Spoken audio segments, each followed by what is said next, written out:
Welcome back. Now, in the basic course, we talked about the fact that when you are inserting code for an iframe, for example, into a page, that you have an attribute at the end that tells the page what the height of that attribute should be, as well as the width. And you can control that height and width by changing these dimensions. Now, in the example that we talked about before, you saw that the height was 200 and the width was 300. Those numbers could actually be changed. For example, they can be reversed. When that happens, you'll see that the shape will actually change. And you'll see that the nature of that frame is going to be different. So we'll want to control the aspect of the dimensions through our code.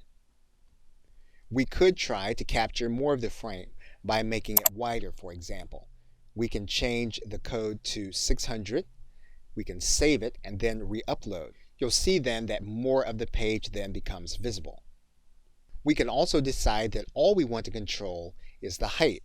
So for example, we can take out the width, we can save our file and then re-upload. In other words, now the only thing that we've decided to control now is the fact that this is going to have a certain height.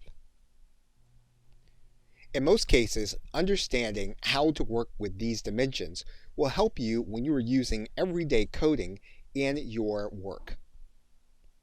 Okay, so with that, thanks, and I will see you in another video.